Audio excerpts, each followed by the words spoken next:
সামনেই দরজায় কড়া নাড়ছে বিধানসভা নির্বাচন। তার আগে সরকারি নানান পরিষেবা নিয়ে কল্পতরু এ রাজ্যের মুখ্যমন্ত্রী মমতা বন্দ্যোপাধ্যায়।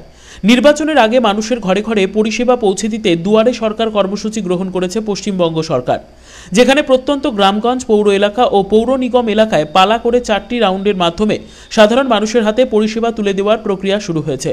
কিন্তু আদতে এই প্রকল্প কতটা সার্থক তা নিয়ে চলছে পর্যালোচনা। বিভিন্ন জায়গা থেকে দুয়ারে সরকারের ক্যাম্পে অনেক মানুষের মনে দেখা দিয়েছে অসন্তোষ। বিভিন্ন সরকারি পরিষেবা নিয়ে প্রশ্ন তুলছেন অনেকেই। আজ সেই অসন্তোষের চিত্রই দেখা গেল রায়গঞ্জ শহরের 4 নম্বর ওয়ার্ডের রবীন্দ্রপল্লী এলাকায়। সেখানে দেহশ্রী ব্যায়ামাগার সংলগ্ন স্থানে আজ বসেছিল দুয়ারে সরকারের ক্যাম্প। সেই ক্যাম্পেই অনেক মানুষ পরিষেবা নিয়ে কোথাও বঞ্চনা, কোথাও আবার অসন্তোষের অভিযোগ আনলেন। এই এলাকার বাসিন্দা হারাধন ঘোষ নামের এক বৃদ্ধ আজ দুয়ারে সরকারের ক্যাম্পে এসে তার ক্ষোভ ব্যক্ত করেছেন। তিনি জানিয়েছেন, রেশন কার্ডের জন্য বেশ কিছুদিন আগে আবেদন করেছিলেন।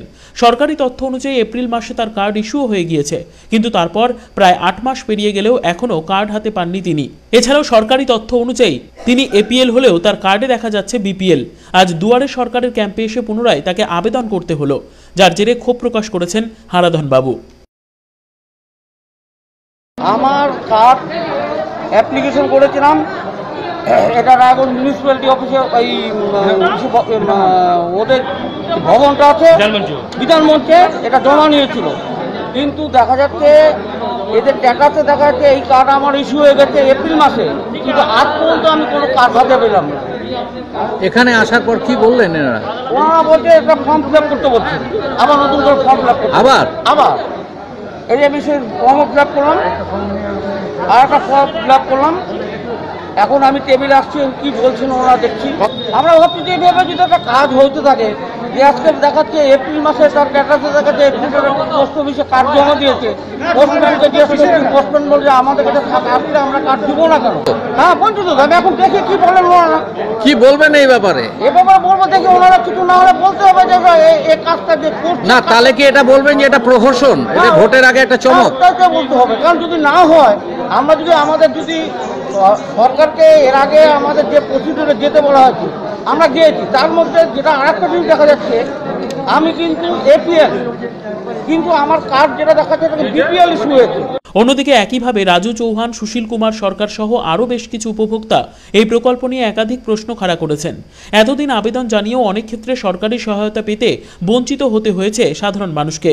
ফলে দুয়ারে সরকার কর্মসূচি একেবারে সেই সব সমস্যার সমাধান করতে পারবে কিনা তা নিয়েও উদ্বেগ প্রকাশ করেছেন তারা।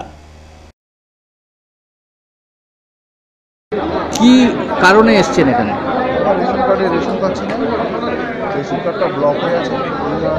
ডিজিটাল কার্ড থাকা সত্ত্বেও রেশন পাচ্ছেন না? কতদিন ধরে? এক মাস 2 মাস ধরে পাচ্ছি না। তো এটা ফুড সাপ্লাই জানিয়েছিলেন? ফুড সাপ্লাই রেশন দোকানে জানিয়েছিলাম, বললো তো রেশন দোকান থেকে তো দেয়নি। তারপর ডিডি অফিসে জানিয়েছিলাম, ওখান থেকে বললো নতুন অ্যাপ্লাই করতে। তো এই যে 2 মাস রেশন পেলেন না, এর যে একটা ঘাটতি, সেই ঘাটতিটা তো পূরণ করবে না এরা। কি করবেন এখন? মানে এখানে এসছেন, এখানে যদি কি বলছেন এনারা? না, এনারা বলছেন মানে নতুন করে আবার অ্যাপ্লাই করতে হবে। এই ব্যাপারে আজকে যে এই ইলেকশনের আগে যে ঘোষণাটা হলো, সেটা আগের থেকে কেন হলো না? তাহলে এই মুহূর্তে হয়ে সেই কাগজগুলো কতটা ইলেকশনের আগে সেটা সমাধান হবে, এটাই হচ্ছে আমাদের বক্তব্য।